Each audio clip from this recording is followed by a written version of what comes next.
Okay, I want you to imagine something. I want you to imagine a woman in the delivery room getting ready to have her little baby girl. She's already had 3 children beforehand, and so this 4th child shouldn't be any problem. It's kind of routine now. But upon having her child, the doctors realized something terribly wrong. After further examination, it found that the baby girl is missing 7 feet of her intestines and has several other complications, one of the main of them being the disease cystic fibrosis.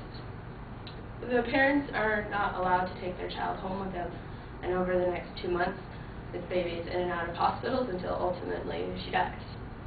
Well, this mother in the story was my grandmother, and this 2-month-old baby would have become my Aunt Susan.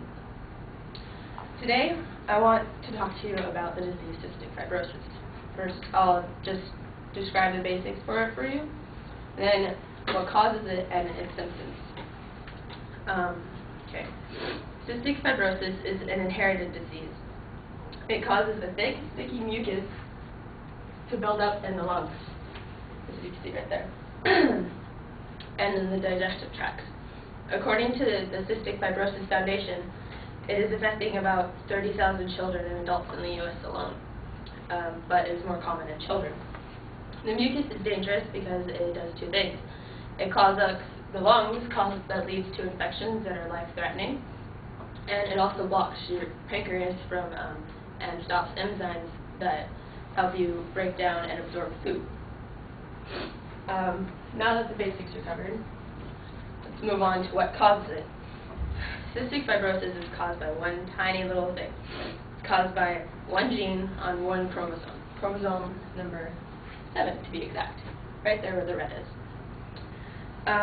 Millions of Americans today are out there carrying this gene. According to Google Health, 1 in 29 Caucasian Americans carry it, but it's now more common among people of Northern and Central European descent.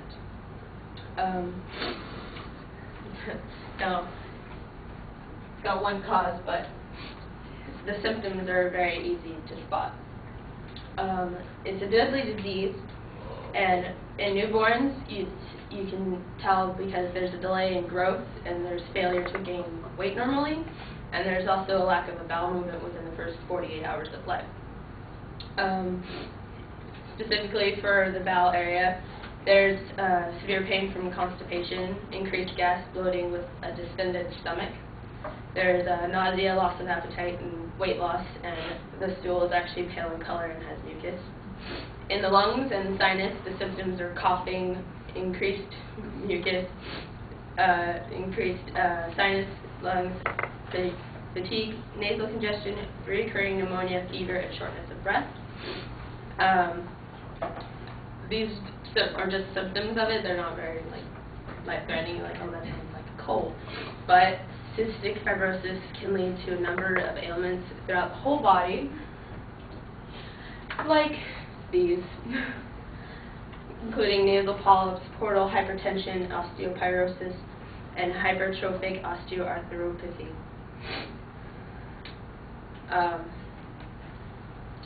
Some statistics that I got off of the Cystic Fibrosis Foundation website. There's about 1,000 new cases of cystic fibrosis diagnosed a year. More than 70% of the patients diagnosed are under by the age of 2. About more than 45% of the cystic fibrosis patient population is 18 or older. And the predicted median age of survival for a person with cystic fibrosis is barely 37 years of age. So today I have discussed cystic fibrosis with you and what causes it, what the symptoms are. Millions of people out there in the U.S. alone carry the gene without knowing it, and although the symptoms of it are very life-threatening, it causes life-threatening ailments and early death.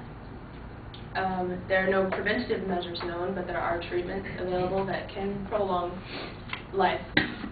And so, if you're worried that you're one of them out there carrying the gene, there are places you can go to get tested. Thank you.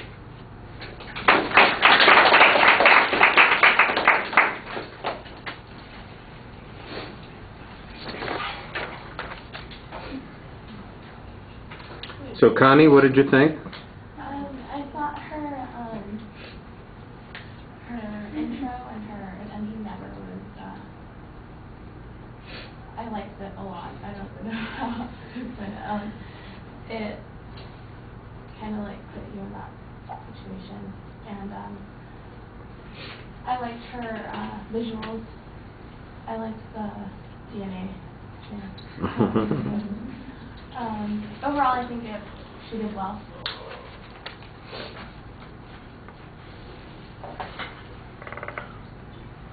All right.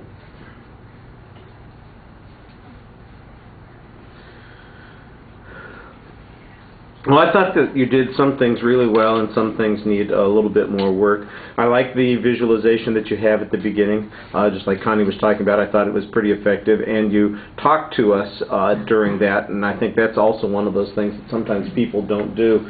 It's always disconcerting when somebody reads their personal story to get their speech started, like, I don't know what I'm talking about, but I have it written down here so I can tell you what happened, you know, in my family or, you know, to me. And I thought that you did a nice job for the most part trying to talk to the audience and visualize that situation.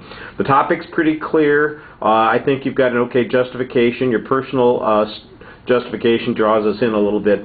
I didn't think that the material was as well set up and organized as it could be. Now at the end, there's actually a clearer structure in your summary than I had at the beginning of the speech. So that kind of makes it have a little bit more sense. It's not that the material was clearly disorganized, it's just that it's not as easy to follow from a listener's point of view as it should be.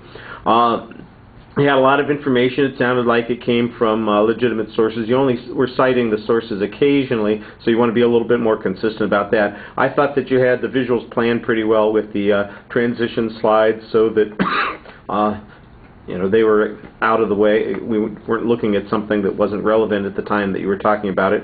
I don't know that most of us will understand or recognize the gene slide that you're talking about, but I do think it makes the point that you're trying to get across there.